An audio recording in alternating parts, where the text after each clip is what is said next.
Bagong flood control project na ikinonsulta mismo ng DPWH sa Project NOAA ng University of the Philippines ang sinisimula na ngayong itayo sa dating site ng isang nasitang flood control project sa Bulacan. Yan ang tinutukan ni Eugene Fernandez. Ginigiba na ang substandard flood control project sa Barangay Calizon sa Kalumpit, Bulacan. Ito rin mismo ang inilarawan ni Public Works and Highway Secretary Vince Dizon na binaboy noon ni na dating DPWH First District Engineer Henry Alcantara at iba pang sangkot sa flood control scam. Katunayan nga, ilang bahagi ng flood control project na ito ang maituturing ding ghost dahil walang concrete infrastructure kahit completed na sa papel. Kaya naman ang bisitahin din ito ni DPWH Secretary Dizon ngayong araw. Iginiit niya ang pagpapatupad ng solusyon sa ganitong problema sa mga binabangang lugar ang tinatrabaho na nila ngayon. Hindi enough yung magkakaso lang tayo, magpapanagot tayo. Kailangan solusyonan natin yung problema ng pagbabaha dito sa Kalumpit.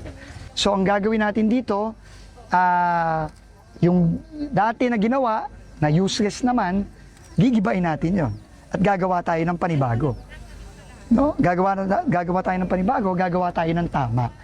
Pagtitiyak pa ng DPWH na ikonsulta sa Project NOAA ng University of the Philippines at sa iba pang eksperto ang kanilang mga pagkilos. Sa ngayon, nasimulan na ang pagbabaon ng 15 metrong sheet pile para sa gagawing flood control project na 1 metro ring mas mataas kaysa sa kadalasang taas ng baha sa lugar. Kinausap na rin ng ahensya ang 54 na mga pamilyang kailangang i-relocate dahil sa proyekto. Ako ko sa base sa utos ng ating Pangulo na kung sino man ang maaapektuhan, mabibigyan ng tamang compensation at mabibigyan ng alternatibong pamahay.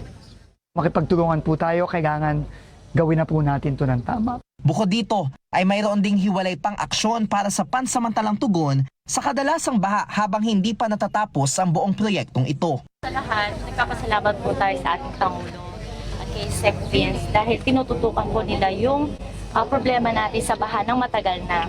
So this time po, kampante ako, kaming lahat dito na this time magagawa na ng tama at mailalagay na yung pondo ng taong bayan sa tamang proyekto.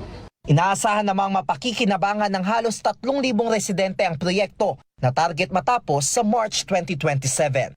Eugene Fernandez, IBC News.